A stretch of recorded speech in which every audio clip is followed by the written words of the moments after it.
Hello hello friends, good morning. कशा आहात? बऱ्या आहात ना? आज आपण अनुराधा रेसिपीमध्ये भेळ कशी बनवायची हे पाहणार आहोत. तर मी इथे काल सकाळी मठ भिजू घातले होते. रात्रभरात याला कोंब आले. तर सकाळी याच्यामध्ये एक कांदा, शिमला मिरची, टोमॅटो असेल तर तुम्ही टाकू शकता, कारण घरगुती घरी जे उपलब्ध आहेत तेच ॲड केलेले आहे याच्यामध्ये. तुम्ही टोमॅटो पण याच्यामध्ये टाकू शकता. तर मी याला फोडणी दिलेली आहे. तर याच्या फोडणीमध्ये कढीपत्ता, जिरं, मोहरी, एक कांदा, शिमला मिरची, एक टोमॅटो याची फोडणी दिलेली आहे. तर फोडणी ते पूर्ण फ्राय केल्यानंतर तिखट मसाला हे सर्व टाकल्यानंतर याच्यामध्ये मठ टाकले, ते सर्व मिक्स केले याच्यामध्ये, आणि थोडासा सांबार टाकला, चवीनुसार मीठ. हे पूर्ण मिक्स केल्यानंतर याची चव खूप छान झालेली आहे. तर आपण आता मुरमुरे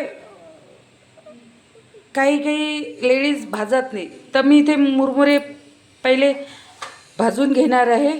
तर याच्यामध्ये मी थोडीशी हळद मिक्स करणार आहे. हळद मिक्स केल्यानंतर याच्यामध्ये मुरमुरे टाकणार आहे. मुरमुरे टाकल्यानंतर थोडेसे भाजणार आहे ते मी. तर तुम्ही पहा कशा पद्धतीने भाजल्या जातात. तुम्ही हे ट्राय करा घरी, खूप छान लागते चव याची.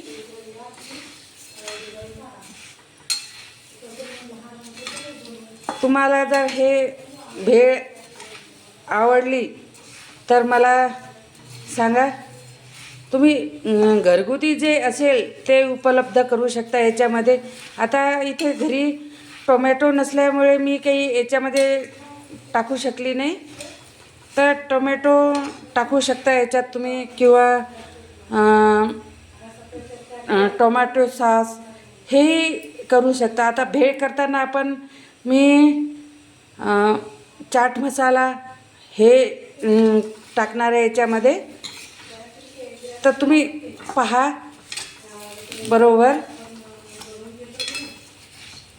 आणि वेगवेगळं असं काही ट्राय करून पाहिलं की विचार न करता खूप छान लागते हे सर्व काही पदार्थ. घरगुती जे असेल ते ट्राय करायचं आपण, की नाही बा हे नाही ते नाही असा विचार करायचा नाही. ते आपण पाहू शकता.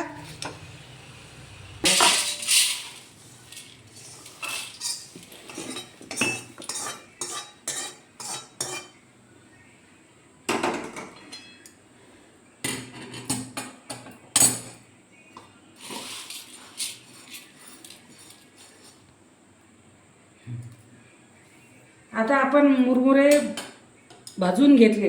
आता हे भाजून घेतल्यानंतर आपण याच्यामध्ये सांबार टाकणार आहोत. कांदा,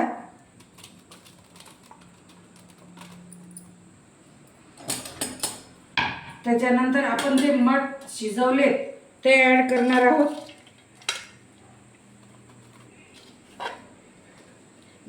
पण हे जे घरी उपलब्ध आहे तेच ॲड केलेलं आहे. याच्यात टोमॅटो ॲड करू शकता तुम्ही, किंवा टोमॅटो सॉस हे ॲड करू शकता. त्याच्यावर अजून मी सांबार थोडासा टाकते, पाहू शकता तुम्ही. त्याच्यानंतर लिंबू पिळते मी थोडासा आंबटपणा येण्यासाठी.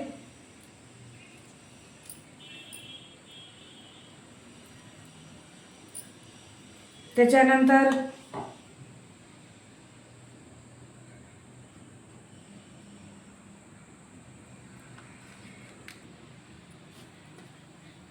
याच्यामध्ये चाट मसालाही टाकायचा आहे.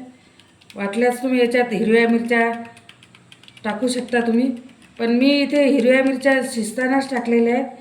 तिखट मीठ लहान मुलांना ज्या पद्धतीने आवडेल असं करायचं आहे.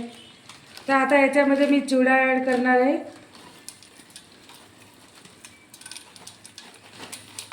चिवडा टाकला आहे. हे सर्व आता मी मिक्स करून घेणार आहे.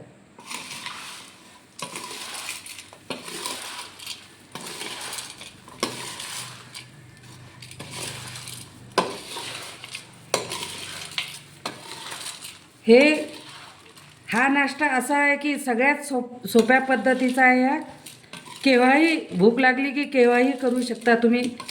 आणि घरात तुम्हाला असं वाटेल असेल की घरात हे नाही ते नाही, घरात जे उपलब्ध आहे त्याच्यानुसारच हे करू शकता आपण.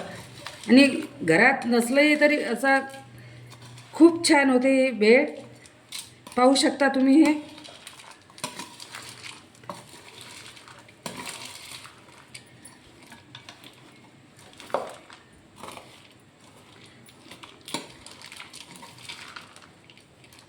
अशा पद्धतीची ही भेळ, तुम्ही याच्यावर खटाई पण टाकू शकता.